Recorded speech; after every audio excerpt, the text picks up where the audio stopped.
Wat is die grootste vyand van 'n gasvrye hart? Nie 'n verhardde hart is nie, maar 'n vol lewe.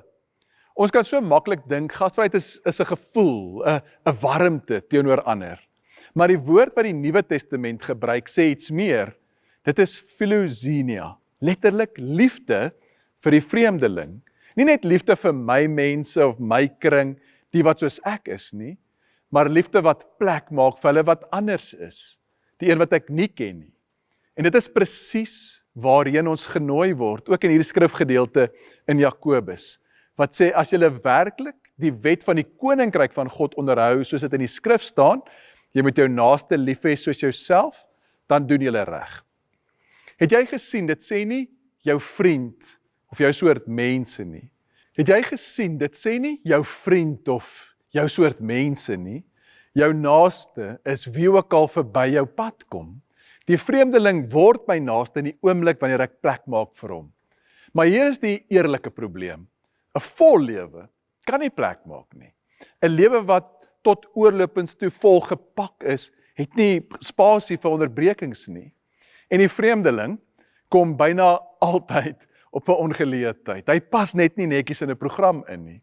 So dink weer aan daai priester en leviet in die storie van die barmhartige Samaritaan wat verbygeloop het. Nou ons weet nie of hulle harte verhard was nie. Dalk was hulle net hastig. Dalk was hulle lewens te vol. En 'n vol lewe loop verby. Liefde vir die vreemdeling het ruimte nodig. En ruimte kan dikwels nie in die oomblik opgetower word nie. Dit moet vooraf beplan word. En wanneer ek my dag so vol pak, dat daar geen spasie oor is nie, dan het ek eintlik al reeds besluit, daar's nie plek vir ander, vir die vreemdeling nie.